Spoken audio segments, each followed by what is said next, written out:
थिम्पू में मैच देखने गया, थिम्पू भूटान में।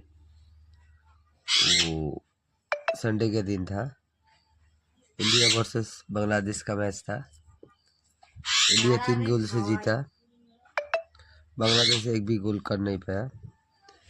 हम लोग जितना भी भूटान में काम करते हैं, मतलब पूरा इंडिया का ही सपोर्ट है, बांग्लादेश को हरा दिया।